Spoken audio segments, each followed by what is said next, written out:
All right, today we're diving into a continent with just staggering economic potential, one that's way too often seen through a really outdated lens. We're going to break down 10 key opportunities that aren't just shaping Africa's future, they're set to create its next generation of billionaires. So, let's just start with a huge question. Where will the world's next great fortunes actually be made? I mean, while most eyes are glued to places like Silicon Valley or Shanghai, there's a really compelling case building for a totally different answer. One that involves, over a billion people and some of the fastest growing economies on the entire planet. And look, this is not some big secret. Investors from China, the US, and India, they all see the potential, and they're moving in. But, and this is a big but, there's a catch. A fundamental misunderstanding of the market has actually slowed things down and created this gap. And it's right inside that gap where the biggest opportunities are hiding, especially for anyone who gets in early and really truly understands the landscape. Okay, let's get into it. The first big batch of opportunities, well, it's all about the absolute essentials. We're talking about the kind of foundational challenges that, once you solve them, can unlock just incredible growth. This is the bedrock of any modern society. I want you to just think about this number for a second. 600 million people. That is almost double the entire population of the United States, all waiting for reliable power. The old, centralized grid, it's inefficient, and it just can't keep up.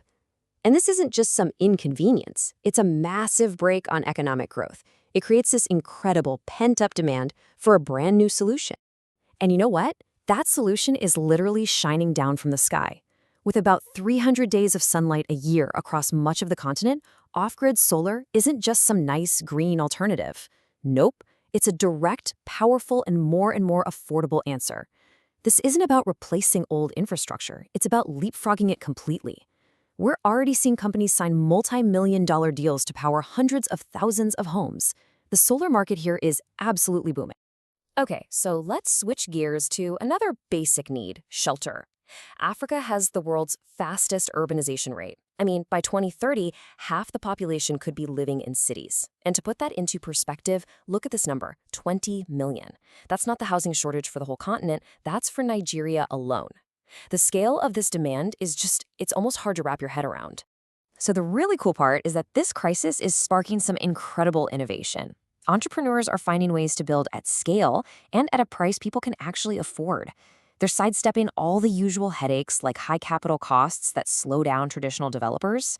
We're seeing these really creative solutions, like converting shipping containers into modern homes and offices in places like Kenya and South Africa, often for half the cost. It's brilliant. Now, let's talk about food.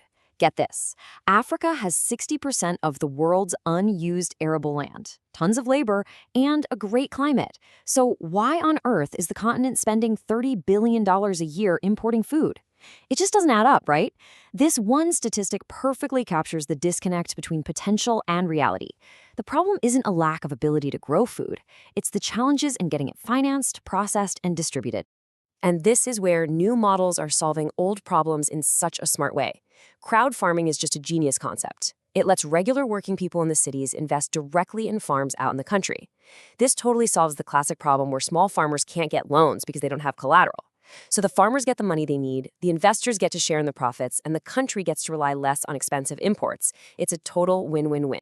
And you can see how this works, right? As these foundational needs, energy, housing, a stable food supply, start getting met, they create this powerful ripple effect. And that fuels another massive opportunity, real estate. From homes to office buildings to shopping malls, the demand is just exploding. This is not some small niche market. It's a multi-billion-dollar arena where new fortunes are absolutely going to be made. And the reasons why are crystal clear. You've got this perfect storm of rapid urbanization, a growing middle class that has more money to spend, and all these multinational companies moving in that need office space. So you combine that incredible demand with a historically limited supply, and what do you get? The recipe for a massive real estate boom in key markets like Nigeria, Kenya, and South Africa. All right, let's shift gears to our next section because this is where things get really interesting. If that first theme was all about building the foundation, this one is about skipping traditional development stages altogether.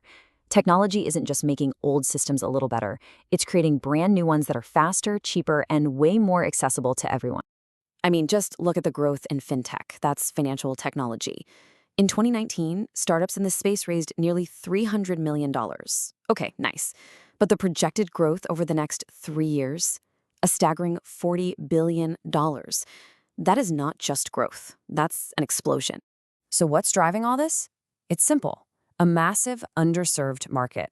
In many areas, only 1 out of every 5 adults has a traditional bank account.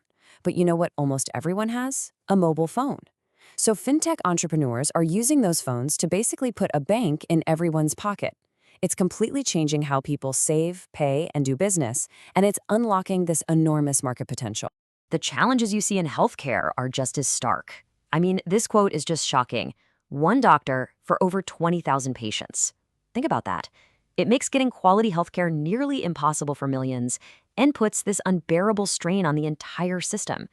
But technology is offering a lifeline here too. Digital health solutions like apps and e-prescriptions can help manage this overwhelming demand. They can filter out the non-life-threatening issues, give basic advice, and free up those incredibly scarce doctors to focus on the most urgent cases. It's all about making an overstretched system way more efficient. And we're seeing the same kind of disruption in education.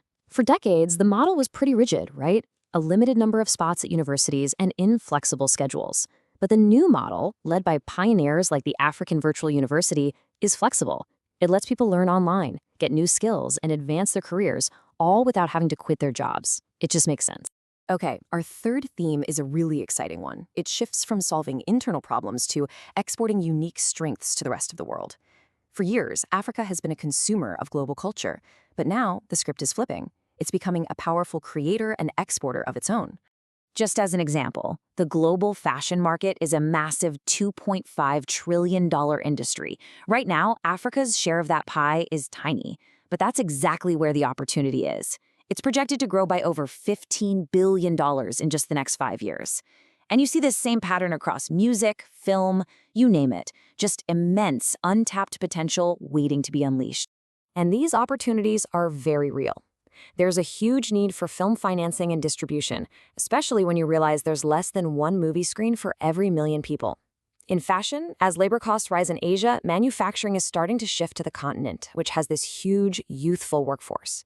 And, maybe most excitingly, there's a unique chance to build global brands based on vibrant local designs that the rest of the world is dying to get their hands on. So as we start to wrap this up, what's the one common thread that ties all of these different opportunities together? It's not foreign aid, it's not traditional development programs, it's the engine of entrepreneurship.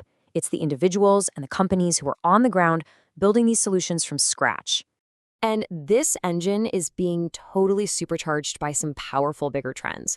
You've got this incredibly youthful and dynamic population with 60% of people under the age of 25. You've got the fastest urbanization rate in the world, which creates these concentrated hubs of demand. And you have this explosion in digital connectivity, putting the power of the internet into everyone's hands. And this really brings us to the most crucial point of this whole explainer. This right here is the new narrative.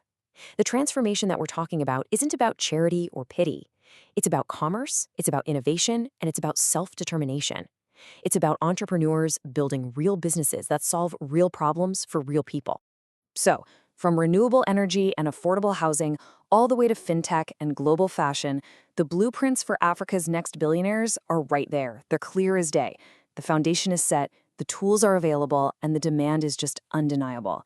So really, the only question left to ask is, who's going to step up and build that future?